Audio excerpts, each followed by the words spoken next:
Yeah, we are live. Hi everyone, welcome to the Google Developer Space channel, and thanks for tuning in to the live stream today. Do leave a comment and let us know where you're tuning in from, and you can also make use of the live chat to ask questions. Before we begin, let me briefly introduce who we are and what we do. Google Developer Space is a platform for developers and startups from around the region to learn, connect, engage, and be inspired. As part of the developer relations team, we aim to empower and connect the community to our people, programs, network, and technologies, be it in person like a couple of months ago or online like today. So for today's session, we are very excited to be hosting DataScience Singapore as they kick off their new series on paper reading. Without further ado, I'll hand the stage over to DataScience Singapore to start today's session. Over to you, Swanima. Thanks so much, Jason. Hi, everyone. I'm Swarnima from DataScience SG, and I'll be your host and moderator today. We also have Kaisin, who's keeping an eye on the comments. And today we're hosting DataScience SG's first ever technical reading group. This is a series that will help us all foster a better understanding of the latest cutting-edge research methods and how they can be applied to industrial use cases. I'm very pleased to welcome Siddharth Bhatia, whose paper on MIDAS made waves at AAAI this year. His research is supported by a Precedence Graduate Fellowship, and he has been recognized as a young researcher by the ACM Heidelberg Laureate Forum. Today, he's a PhD student at the National University of Singapore. Over to you, Siddharth. Thanks, Vandima. Hello, everyone. So I'm a PhD student in NUS, as Vandima pointed out. So I'm working on streaming anomaly detection, and MIDAS finds anomalies in dynamic graphs in a streaming manner. So this joint work with my advisor Brian Hui and other collaborators from Carnegie Mellon and KAIST. The motivatory application behind MIDAS and the inspiration was like a DOS attack, DDoS attack, and intrusion detection, these kind of attacks, where a sudden surge in the malicious users happens, and there's a lot of loss, either of financial losses or some privacy loss. So even in the recent Twitter kind of attack, where like a lot of high profile users were attacked and there were tweets sent from there and a lot of Bitcoin was stolen. So these kind of attacks we wanted to detect in real time. So just an example, so these are normal users who are interacting with each other over time, and suddenly three malicious entities or anomalous users or fake users, they come in and they want to attack. So they send a lot of spurious or suspicious edges within a very short span of time. So these are all similar suspicious group of users, and they send similar kind of edges within a short span of time. So this kind of intrusion or a DOS attack we want to detect in real time. So we're working with time evolving graphs or dynamic graphs. So these are graphs which are evolving with time. So we don't have the entire graph with us from the very beginning. So the graph is kind of evolving, and you have new nodes coming in, you have new communications between the nodes, new edges between the nodes, and that is how the graph is evolving with time. So we have computer networks, and we have Twitter instant messaging kind of networks, where you have, or like you can have Facebook likes and other instant messaging kind of networks, or it can be a financial kind of graph. So any time evolving graph, and we want to find anomalous edges or communications in that graph. So from a time evolving graph, we are basically getting an edge stream. So we have edges in a temporal fashion. So suppose this was the same example, and up to time instant 5, suppose you had normal users. So all these are normal users, U1, U2, up to U6, and these are all anomalous users, A1, A2, A3. So up to time instant 5, there were all normal communications. Suddenly at this time instant 6, which can be a very short span of time as well, so these anomalous users came in and they sent a lot of spurious edges to these normal kind of users. And this is the behavior which we want to detect, and this is happening over time. So this is the roadmap of the presentation. So we'll first formally discuss what the problem is, and then we'll discuss the two algorithms proposed in the paper and the related work in this area, anomaly detection, intrusion detection in machine learning kind of space over graphs. And then we'll briefly cover the experiments and how it performed and compared over the existing baselines. and then the future work and how we can contribute to this project. So first, formally the problem. So our input is an edge stream E from a time evolving graph G, and the graph G can be directed. So it has directions. We can handle undirected in a similar fashion, but for the base assumption, we just have like directed edges, and it can be multi-graph. So you have multiple edges between two nodes. You can have multiple edges between two nodes, and we're taking discrete time instants. So this is the input to the algorithm. The output will be an anomaly score for each edge. So for each edge, we'll be having an anomaly score, and depending on the score, then it depends on the domain expert or the respective company cybersecurity team, how they want to handle that score, and whether they want to block the particular communication, whether they want to give it a warning, whether they want to make use of that information, then maybe give a penalty or something like that. So we just output an anomaly score for each edge, and this is up to the detection part. How you want to mitigate the threats is a separate problem. So our contributions in this paper, MIDAS, were that we could detect microclusters. So microcluster means that there may be some cases where an individual edge is not anomalous, but a group of users together are acting as an anomaly.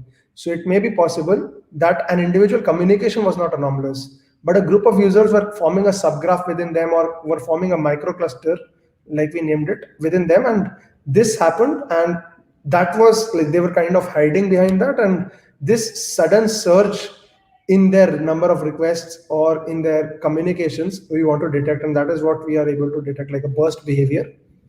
And we also give guarantees on the false positives.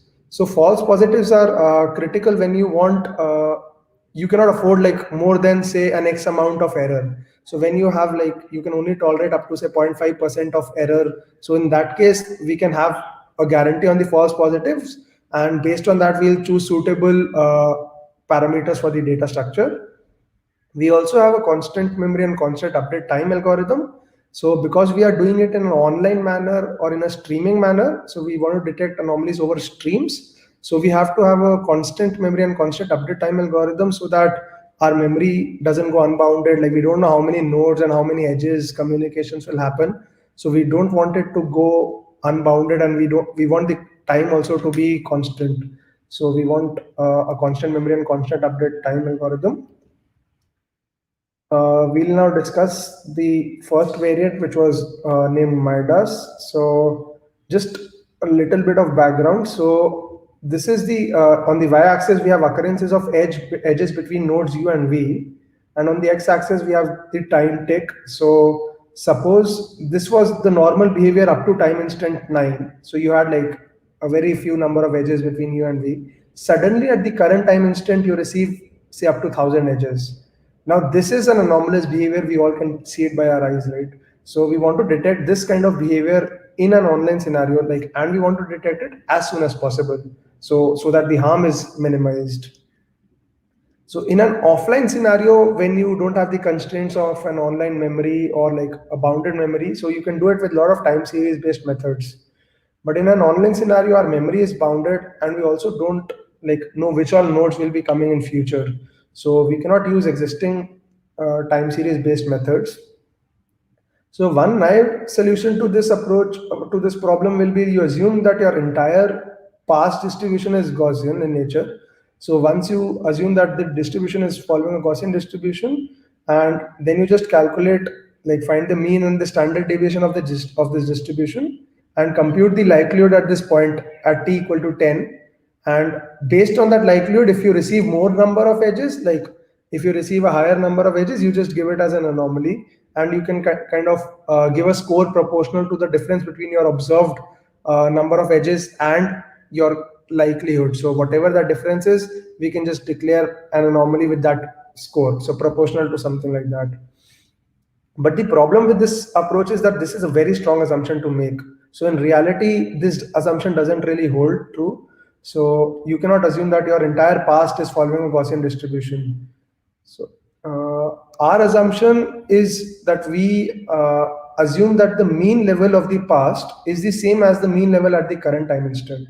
So this is not as strong as the Gaussian distribution. So we're just assuming like the mean or the average of the past is the same as the mean of the current point. So we have to have some assumption what we can expect right now based on our history of this stream. So we don't care whether it was Gaussian, whether it was normal, even if it was uniform. We like whatever be your distribution of the past, we are just considering that your mean level or your average is what we should expect at the current time instant. And based on that, we'll give a score proportional to your difference. So it is kind of a very basic intuitive idea.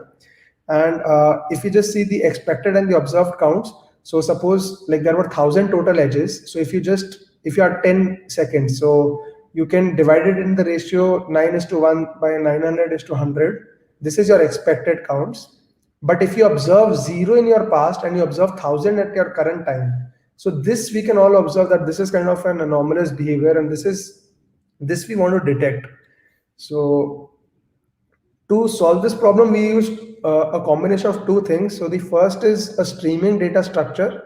So we cannot have like a normal data structure because this is we're trying to solve this in a streaming scenario, and we also don't have unbounded memory.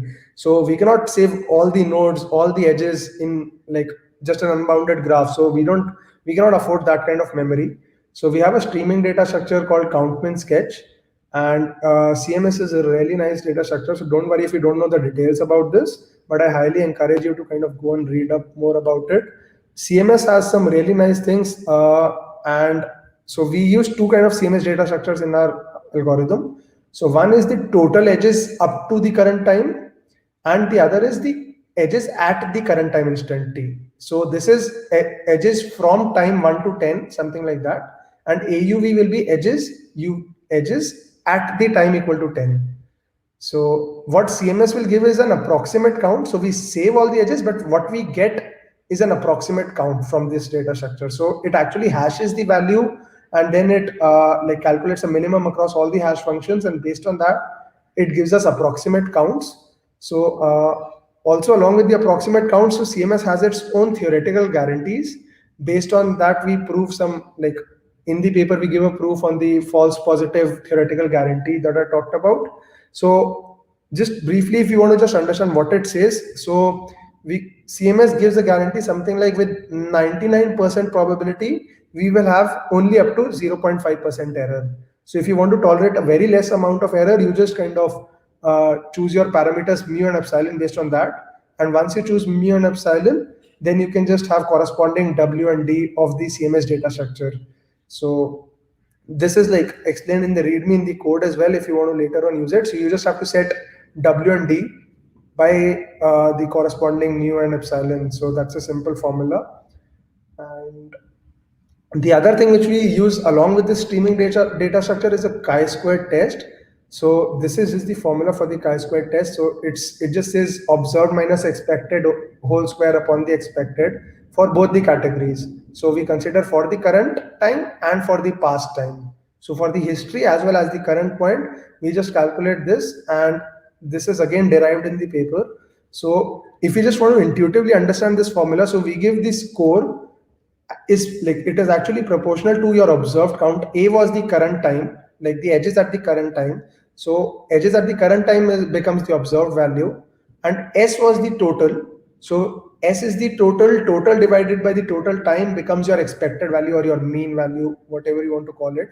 And like we discussed, so the difference between the observed and the expected, so our score should be proportional to that. So this is like quite well explained, and it's coming like that. The third term is a diminishing factor with an increasing stream length. So as your stream increases, we want it to be like slightly decreased, like we want to have a diminishing factor there, and then we want to continue. So I'm also seeing some questions in the chat. So like maybe once I just discuss MIDAS R, we can take up some of those.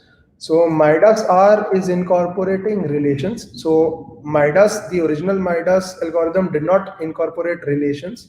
So I'll just briefly explain what they are. So temporal relations, in the previous version MIDAS, we were just considering the current time. But in the temporal relations, we also want to consider like a nearby time as well, in addition to the current time. So for example, instead of just considering time equal to 10, we also want to consider say 8, 9, 10, something like that. So having a nearby kind of time also adding some effect to the current count. and that will also be like with a diminishing weight. So I won't go into the details how we are doing it in the paper, but like we are incorporating the temporal relations in MIDAS R, and along with the temporal relations, we also add some spatial relations. So for spatial relations, instead of detecting just edges, we are also doing the same thing for nodes. So for a source node, for a destination node. So we are doing total edges adjacent to node 1 up to time 10, and edges adjacent to node 1 at the current time 10. So it will be similar to, instead of just having total edges, we have edges adjacent to a particular node for the total time and for the current time. So what this will give us is, now we have three scores: score for the entire edge, score for the source node, and score for the destination node. So when we take a maximum of all these three, so we can handle anomalous nodes also. So there may be some cases where a node is acting maliciously, in the case like it doesn't have a malicious connection with one particular node, but it's sending a lot of edges to a lot of nodes. So we want to detect this kind of anomalous node as well. So this will be detected in MIDAS R. And the time and memory complexity for both the algorithms is constant. So we have a data structure, like we have W cross D data structures only. So our space complexity is order WD, where D are the number of hash functions and W are the buckets where those will be hashed to. And the time complexity is proportional to the number of times you want to hash the particular edge or the node. And so that is again order D. So let's just take some of the questions. Okay. Yeah. So we've got a bunch of questions coming in, and I noticed that some of them are to do with MIDAS.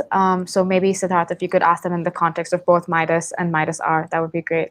So the first one, maybe that I might just flash up on the screen, is about just how well can MIDAS and MIDAS R work on small cluster sizes. How small can a microcluster go for what we're thinking about?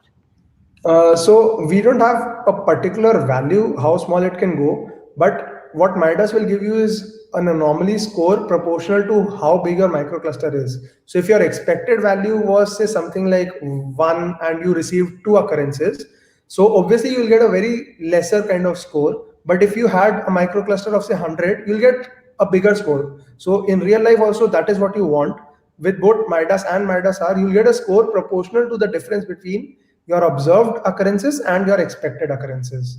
So like the smaller the value is, the smaller your score will be, but then it depends on your domain expert or your cybersecurity group, someone like what threshold they want to have, above which they'll say, okay, we want to take some action after this detection. So we didn't go into those details, but it'll detect any kind of microcluster, just that it'll give a different score for whatever microcluster is there. Mm-hmm. And there's a really compelling one here. It's asking about what the window of time is that you've used for both MIDAS and MIDAS R. And if I could just add to this, can you say also a bit more about how you've chosen that window of time? A day or month or these seconds, how you've actually made that choice. Nice. So we basically have different kind of windows for different data sets. So in the paper, we experimented with some intrusion detection data sets and some instant messaging kind of data sets which were Twitter based. So for the intrusion detection, where you're kind of attacking a company or you're attacking a server, so you'll like to choose a time or a minute kind of interval or the window, because you cannot afford like more than that. You cannot really afford your loss of information or even loss of money for even a second or even a minute, something like that. You'll want to have that kind of granularity. At the same time, when you have like tweets and you want to find which are popular tweets or something like that, which are these famous tweets, so there you cannot afford to have an interval of a minute. So everyone doesn't sit online at the same time of the day. So we can have like kind of an interval of the entire day or like maybe a weekend, something like that, so that we give a longer duration for the algorithm to work upon. So like we don't choose a particular window for all the algorithms. So it is dataset dependent, and you can just kind of choose whether you want to have seconds or minutes or hours, days, months, years, whatever. So it will be dataset dependent. Could I just ask, does the performance of MIDAS change with the different windows of time that you've just mentioned?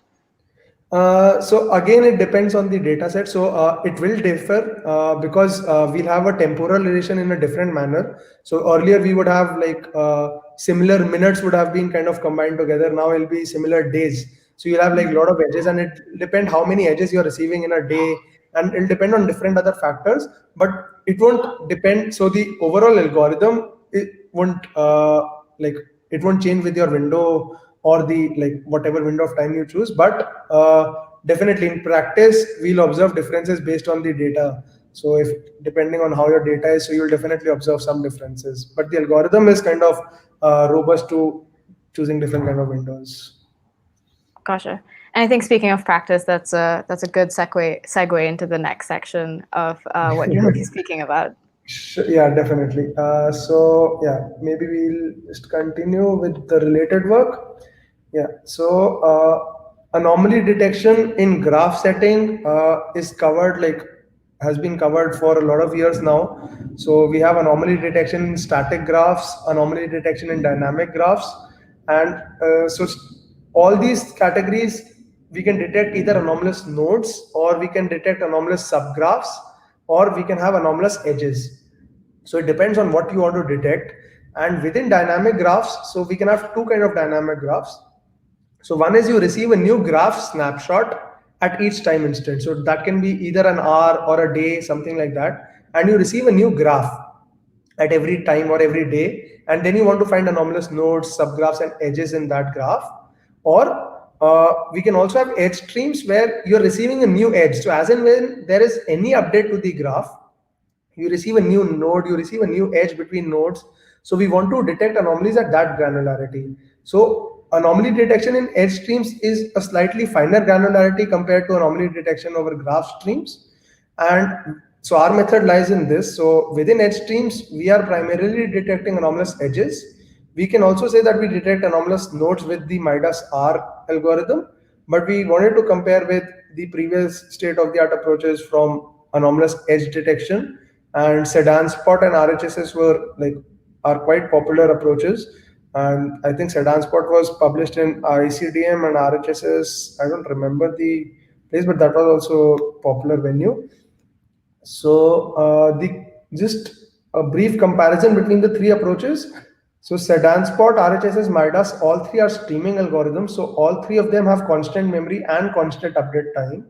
So because you want to have a streaming algorithm and an online algorithm, so you cannot really afford unbounded memory or time. MIDAS additionally gives guarantees on the false positives. So where you want to tolerate, okay, only an X amount of error, something like that. And we also detect this sudden surge or burst or microcluster kind of behavior, which the other approaches are not able to do. So the experiments, so we experimented with these three data sets in the paper, but it can work with other time evolving graphs as well. So what you need is just like a source node, a destination node, and a timestamp. So that is like if you have a data set with that and a time evolving graph, you can just use MIDAS on that. So the first data set was DARPA. So this is quite a popular intrusion detection data set. It had around 4.5 million IP to IP communications over a span of 90,000 minutes, around 90,000 minutes. And this was like communication between nodes and like network communications. So then there were two Twitter data sets. So these were real world Twitter data sets. So 2.6 million tweets and 1.7 million tweets. So Twitter security was having security related tweets. So you had like an Ebola virus outbreak in 2014. You had some other attacks, some like suicide bombing in 2014, these 4 months. So all the tweets related to those attacks were collected in this data set. And then the Twitter World Cup data set was like 2014's Soccer World Cup, where you had 1.7 million tweets, where you had a red card is given or a goal is scored, a penalty was there. So all these tweets are basically over entities, and like you had those entities kind of mentioned in the same tweet. So you form a graph based on that. So the AUC comparison, we basically plot the true positive rate versus the false positive rate, and then calculate the AUC over this ROC curve. So sedan spot, this is green line is the sedan spot. This is MIDAS and this is MIDAS R. RHSS is not plotted here because RHSS actually scored around 18%, something like it was worse than random. So sedan spot compares with that in their paper. So we didn't plot it here because of lack of space, but the MIDAS got around 91%. MIDAS R slightly improves over that score and gets around 95% AUC. And this slightly like MIDAS R slightly outperforms MIDAS because it incorporates relations. But we see both the approaches are like they're up to 50% more accurate than the previous baselines. Running time. So this is Twitter World Cup, security, and DARPA. So like let's just take DARPA's dataset for example. So sedan spot had around, it ran in around 84 seconds on my normal Mac, and MIDAS are, it could run in less than a second, so less than half a second in fact. So DARPA had around 4.5 million edges. So like we see that both MIDAS and MIDAS R, they are at least 2 orders of magnitude faster than sedan spot. MIDAS R takes slightly more time than MIDAS, but we can definitely tolerate this slight increase. And we also observe that with increasing dataset sizes, the difference between sedan spot and MIDAS is kind of growing. So this is increasing dataset size, and with like larger datasets, MIDAS and MIDAS R will be much faster. Like so, we'll have like around 4 orders of, we can even reach 4 orders of magnitude faster than sedan spot. So this is primarily because sedan spot has a lot of random walking kind of procedures and page rank procedures which it has to do. So on the other hand, MIDAS and MIDAS R are working on a sketch space, so it's working in a streaming data structure, so that is why it's quite fast. And we can also say that it is real time. So just plotting accuracy versus time graph. So we see that this is like a logarithmic scale of the time axis, and this is AUC. So it's around at least 3 orders of magnitude faster, and with up to 50% higher accuracy. So we've actually extended this. So it's not 3 orders of magnitude faster here. It's only 2 orders. But like in the current version on like that is under review, but there we've extended to 3 orders of magnitude. Scalability. So MIDAS and MIDAS are both are scalable. So this is like a slope equal to 1 line, and with increasing number of edges, our time is like linearly increasing, and it's scalable. Real world effectiveness. So this is the Twitter security dataset which I talked about. So these are all the events which happened in 2014. So on 30th July, there was an Ebola virus outbreak. Then there were some Gaza conflicts. There was a Mepatoni attack, some suicide bombing, Turkey mine accidents. So we want to detect this kind of behavior, whether these were actually detected using some of the approaches. So I'm plotting MIDAS R and sedan spot, like just to have some clarity and space limitations. So this is sedan spot, this is MIDAS R. So we see that MIDAS R, all the peaks correlate quite well with the events, whereas sedan spot, it gives a high anomaly score for almost everything. So if you just give a high anomaly score for everything, you cannot really do much with that algorithm, right? So you want to have a higher anomaly score for whenever it is actually an anomaly. Otherwise, it really doesn't make, it's not very useful.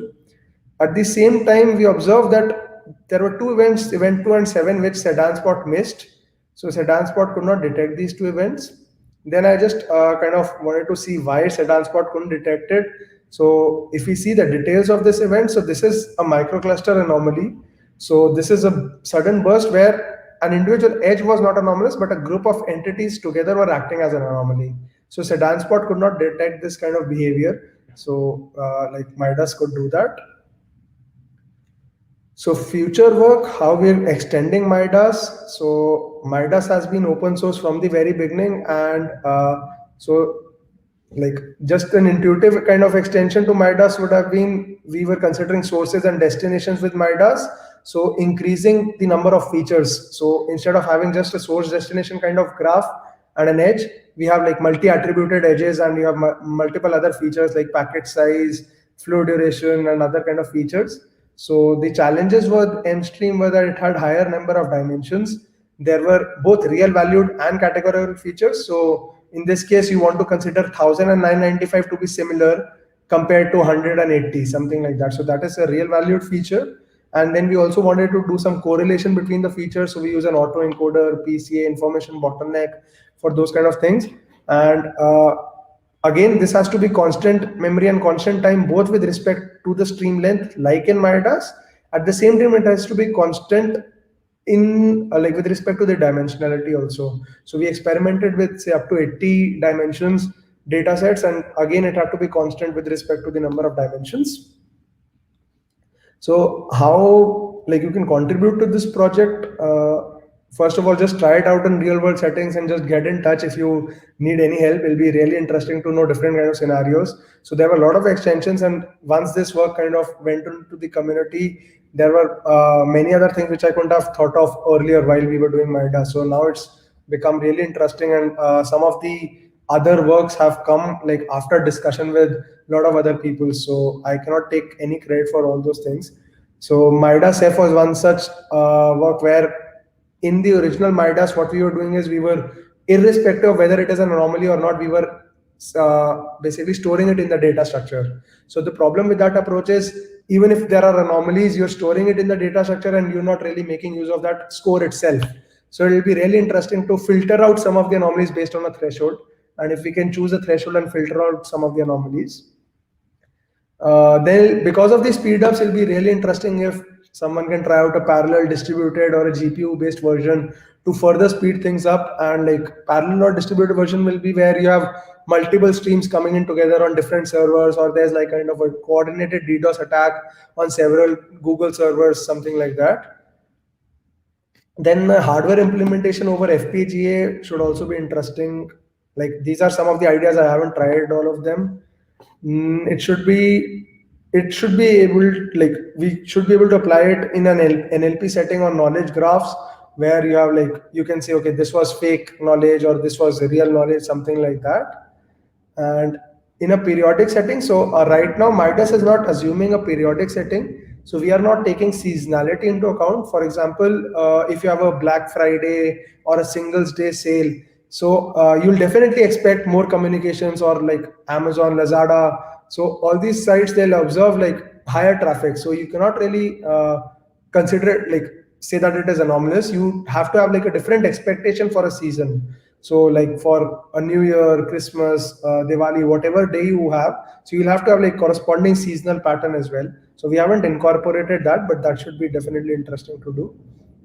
And also there are different implementations: Python, Java, Ruby, Rust. Like they're all built, and like some of them are ported from the original C++ implementation. So but like you can even try out different implementations in Erlang, Fhash. So they haven't been done, but some people were definitely, they want to do that. So that should be one other thing. So maybe I'll just kind of give a brief like run of the code, how we can do that, and that should be interesting. Yeah.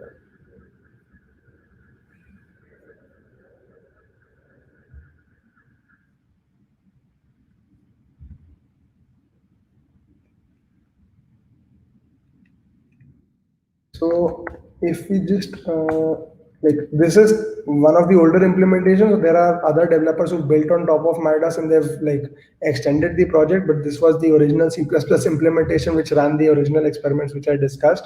So like if you just have like a DARPA MIDAS, so I don't have a beautiful UI to show it, but if you just have like this is the DARPA MIDAS file, and it just has so it just has like a node, source node, a destination node, and the timestamp information. So this will be all the source node, destination node, and the timestamp. You just have to have a CSV file, and then like running MIDAS is also quite easy. So you just like choose, okay, this is your input file, and based on that, so it took around 0.5 seconds. So this is the MIDAS R actually. So if you want to run, like there'll be all options will be here. So I think MIDAS. So like there's an input file, an output file. So R and B are the rows and the buckets, the parameters which you can choose. So default is 2 and 769. So like depending on the amount of error you can tolerate, so just we have to choose the corresponding rows and the buckets. and alpha is the temporal relation decay factor. So we took it as default 0.6. If you don't want to go into the details, just choose it as the default values, and I think that should be pretty much it, and it should give good results. No relations is the running the original MIDAS instead of MIDAS R. So the default is running MIDAS R. And undirected is if your graph is undirected, so you just choose the undirected option. So instead of the directed, and yeah, and so what will happen is after running, we'll just generate this scores.txt file. So that will just be having a score for each of the edge.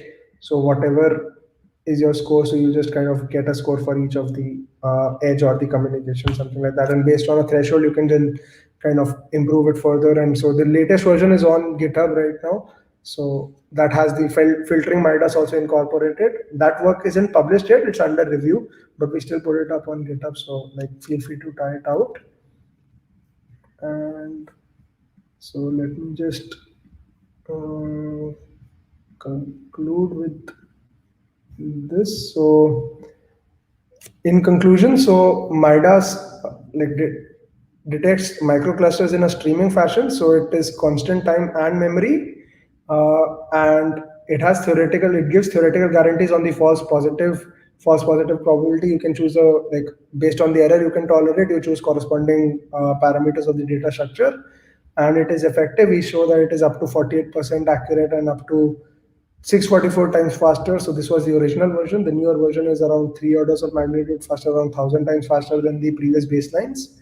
And this work was published in AAAI 2020. So yeah, with that, I'll conclude and take any further questions. Thank you. Thanks so much, Siddharth. We've got a ton of questions to go through, which is great. Maybe let's start with this one. Someone's asking about what constitutes an attack in the Twitter scenario, and what really does an edge in Twitter mean, and how are they malicious? So in the Twitter scenario, so there can be two kind of things. So what MIDAS actually detects is a sudden surge in the behavior. So you can either consider it like a fake kind of tweet. So the recent Twitter attack which happened, so like there were not 5, 6, I think 2, 3 people, they took control of, I think, some high profile accounts, like I don't remember, but Bill Gates and several other Twitter accounts, and they kind of posted a similar kind of tweet within a short span of time. And a lot of people, they just asked people to just donate some Bitcoin, and then they kind of it all got stolen. So something like that can be detected, like all those fake kind of tweets. At the same time, it will also detect genuine tweets which are very popular. So something like that, which became very popular.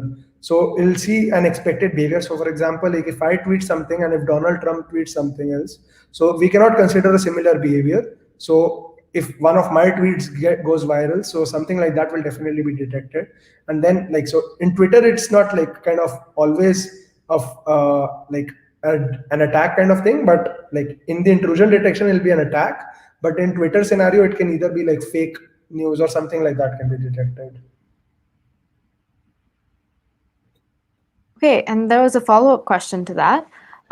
In the context of Twitter again, what does a group of nodes being malicious mean, but not necessarily an individual node? Yeah, so irrespective of the Twitter account, or any other place, so wherever you have a group of nodes, so you cannot have one individual, so it's never an individual node, it's an individual edge. So whether an individual edge is anomalous or not, so it may be possible that someone is not making a very high kind of, it's not giving a high count on an individual edge, but a group of nodes together are acting as an anomaly. So some group of nodes together, so in a financial fraud transaction, there'll be a lot of transactions of say say $1 or $2, not $1 or $2, say $100, something like that, something which doesn't come under the radar of the authorities. So at the same time, if you have a very high transaction, if you just have a single transaction which is say $100,000, so that can come under the radar. But if you have multiple transactions, say around 500 or 1,000 transactions of around $100 each, so something like that will also be detected, where an individual edge is not anomalous, but a group of edges, nodes are acting maliciously. In the Twitter example, it'll be they're all liking each other's tweets, or that's a bot kind of behavior. So even in the coronavirus situation, there was a study done by some researchers which said that up to like more than 50% of the users who were tweeting about the virus in the US were actually bot accounts. So it was just to kind of say that we are doing well or something like that in the US. So all that was generated, and it was like really interesting to read about it. So that kind of behavior, which is a bot kind of behavior, will be very easily detected because it will not be an expected behavior. You don't have any followers, you don't have any other tweets, you just suddenly all out of the blue kind of tweeting something on virus. So why will someone like assume it's authentic? Okay. There are some more questions on implementation, and so let's maybe deal with that. Someone's asking if the architecture of MIDAS is suitable for parallel implementation. And I think broadly also, what can you say about anomaly detection and parallelization as a whole?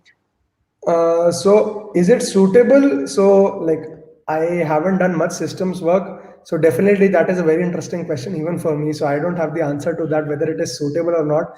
But definitely, if there is a parallel implementation, it will be very useful. So there will like I thought about the problem, and there are some trade-offs. So you cannot get an exact accuracy with a parallel implementation because you'll have to parallelize something. So based on that, because already it's running so fast, so you'll have to lose some of the temporal information and like maybe do it in parallel, something like that. So that may have a harm, like reduce the accuracy a bit, but at the same time, you'll get like some of the advantages of a parallel implementation. So definitely like FPGA is a very like a hardware implementation is like a lot of people asked for a hardware implementation, but I don't have the expertise, unfortunately. So like if you want to try it out, please feel free to get in touch and like we can work out something in there. But yeah, I don't have the answer to whether it is actually suitable or not. Yeah. Sure. And moving on, there's a bunch more that are starting to come in as well. Let's go for this one. Someone's asking about, following up on the anomaly detection example. Does MIDAS learn from labeled examples, or is it just detecting emerging patterns that deviate from the mean, like what you were saying in the beginning? So we don't do any kind of learning from the label. So it's plain unsupervised learning. So we don't have any of the label information in the algorithm. So for the evaluation where I evaluated DARPA dataset, so there I'm using the label information. So otherwise it is just a simple unsupervised learning without any label information. I'm also extending MIDAS to incorporate some of the semi-supervision where I have a few labels, or if an analyst or someone can kind of give some few labels to the algorithm, and how can we incorporate that and maybe like do it at a similar like speed and accuracy. For the DARPA dataset, we had the labels for just the evaluation. For the Twitter dataset, I also read one of the questions asked like if their Twitter dataset had like the labels, but we didn't have a ground truth there. We just had some 10-12 major events, an Ebola virus outbreak, something like that, and then we just correlated, okay, this is a peak and this is the day, so this is like 40th day, so it is correlating well with the Ebola virus outbreak. So that is it. Like, so we just correlated like that. So to clarify on the ground truth bit, it's not that you had ground truthed, it's that you had these 10 to 12 events already in mind and then correlated what you So we had those 10-12 events, ground truth events, those were already there in the data set. But apart from that, like we didn't have a ground truth for every edge. So not for every tweet, but we just had like an overall ground truth. Okay, this was the attack event which happened in these like 4 months. So these were the 10 major events. And then we just correlated it manually, okay, for the Twitter data sets. But for the ROC, AUC calculations, so all those had like a ground truth, proper ground truth for every edge. So we used that to calculate it. Gotcha. Can you say more about that? I think a couple of questions have come in about the ground truth on the ROC curves. So for the ROC curve, for the DARPA dataset, you have a label for each of the edge. So you have like whether it is an anomalous edge or whether it is a normal edge. So you have a 0-1 label, and then you just do like a normal like run a Python command to just from scikit-learn to just calculate the AUC score. And so because we're just giving out scores, so like there are two ways to kind of find the accuracy of your like algorithm. One is an F1 measure, another is an AUC score. So we use the AUC score because we're not giving binary labels. That depends again on the domain, like, and on the company how they want to create a threshold. So we're giving scores which can be like, so they'll be varying. So you just like enter that file and then just like give the input as the labels, which are binary labels 0, 1, and it'll give you an AUC score as the result.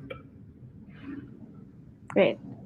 And for whatever you're getting a score on, or however you're storing this, are you also storing the malicious edges? What's happening to them? So in MIDAS and MIDAS-R, yes, we were storing the malicious edges also. In the newer MIDAS F, so that is there on the GitHub repository. I didn't discuss it here, but there we are filtering the edges. So the MIDAS F, where we discussed filtering MIDAS. So there we are filtering the malicious edges. They are not getting stored. So based on a particular threshold, we are filtering them out, and that is really interesting. So that was also like an idea which we came out over discussion. And so, yeah. Okay. And there's a question coming in about how do you deal with edges coming from nodes with no prior edges? Good question. So we like any algorithm will like it's like an extent up to which it will work. So here MIDAS cannot work. So we will not be able to deal with that immediately. So there we can like either give a score of 0, or we can like, if it doesn't have any prior edge, we don't have any of its behavior. So there are a lot of ways to tackle this. So one of them is that you just consider an overall expected behavior of the entire system, and then say, okay, this is expected, or this was unexpected, something based on that. Or if you have an expected behavior for a particular node, so you do know that, okay, no edge was formed between node A and node B, but you know the expected behavior of a particular node, say node A, and an expected behavior of node B. So you can kind of just judge an expected behavior of both the nodes.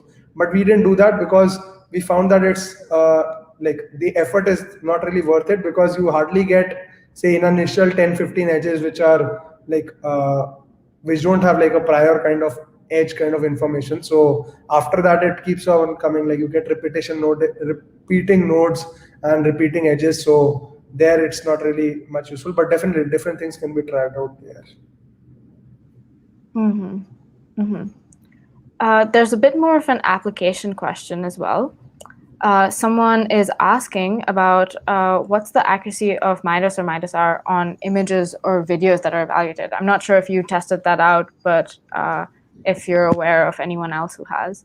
So I am not aware of anyone else doing it, and like I am not sure how that can be done. But again, if you like, it cannot detect anomalies in images or videos themselves.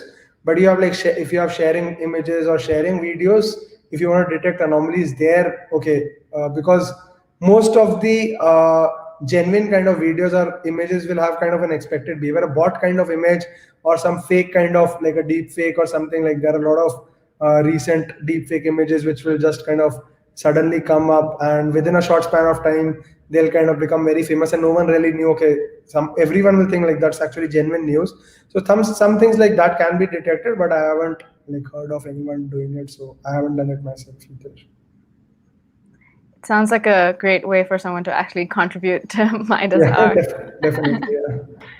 Right. Okay, another one on perhaps just the attacks themselves. So right now, are you assuming that all of the attacks are happening at one server or location? Yeah, so right now we are assuming that everything happens on the same server. So we are assuming that we have a central data structure. So that need not be like, in reality, you can have like multiple servers, and you can have like a coordinated attack. So someone is attacking like Europe server, like an Asia server, and a US-based server. So all of them can happen at once. And so it's interesting to kind of see how to do that. And I'm thinking something on those lines, but I haven't like come up with a perfect solution yet. And it'll be involving, say, like having multiple CMS data structures on each of those servers, and maybe somehow combining that information in parallel, like over time, and like again having a trade-off of the parallel implementation as well as your time aspect, like how much you want to communicate and how fast you want to communicate, something like that. Okay. And for there's a really interesting question on the guarantees that you've gotten about your theoretical guarantees on false positive probability. So how are you actually defining that probability space? So basically, like I didn't go too much into the theoretical aspect. So what I just mean to say is that whatever, so false positives means like, so you like, we just want to say that this is the false positives and we want to have some kind of a theoretical guarantee based on that. And if you want to say with say 99% probability, I cannot tolerate more than 0.5% error. So based on those two parameters, like 99% and 0.5, so based on that, we'll choose a corresponding W and D.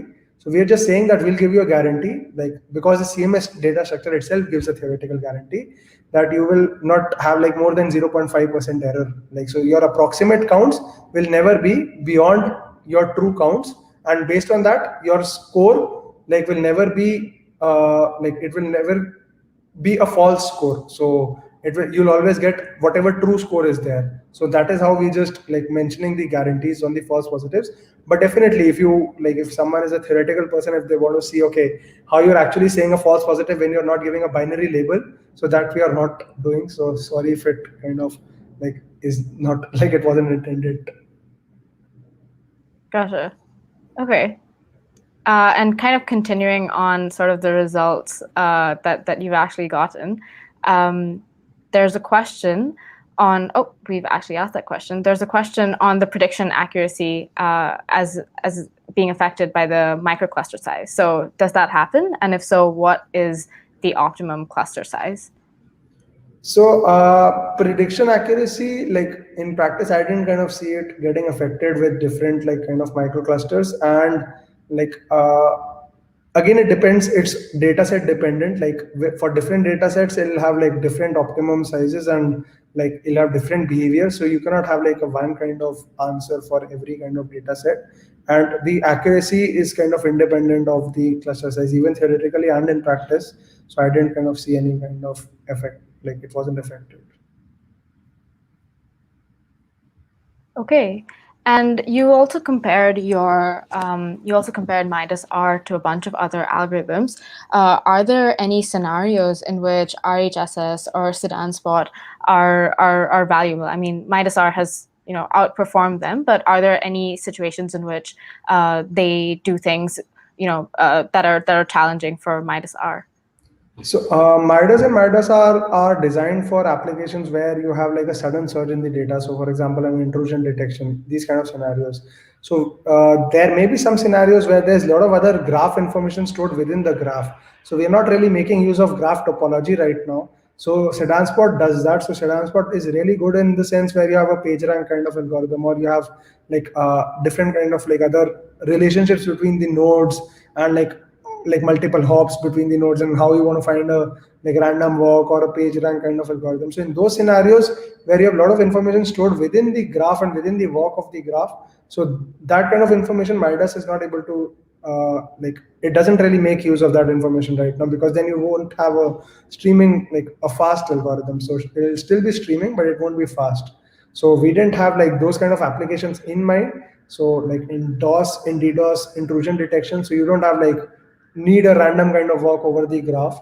So definitely there'll be some data sets where Sedanspot does perform well, but like I didn't come across cybersecurity kind of data sets or like intrusion or anomaly detection kind of data sets where Sedanspot outperformed MIDAS. Okay, that makes sense. And I mean, it makes sense that it's also performed so strongly for this specific use case. Can you maybe say a little bit more about why it's, I mean, clearly the stats that you've got on there, it's a lot more fast than so many of these other algorithms, competing algorithms. Can you say more about what really differentiates MIDAS R? That, what is it doing better that allows it to process all of this data so much better and so much quickly for real time and dynamic graphs? So basically in real time and dynamic graph, so we're actually going into a sketch space. So whenever you have a sketch, so you're narrowing down to a lower dimensional space. So once you bring it there, then you're kind of detecting, okay, based on just count. So it's doing really simple things which are intuitive. So like even if we see it manually, so we could have seen, okay, our observed count was higher and our expected count was lower, so the difference score should be proportional to that. So even manually, if you want to just see it, so it can be done like computed manually, and okay, this was an observed count, this was an expected count. So like it's just doing some counting kind of thing. So you're just counting the number of edges, and based on that, it's just storing in a streaming data structure. So that also it's not storing everything. It just needs to store in a streaming fashion. So the storage is kind of smaller, the computation is lesser. So based on those factors, and also that was a C++ implementation, so it's kind of much faster and optimized for certain kind of things.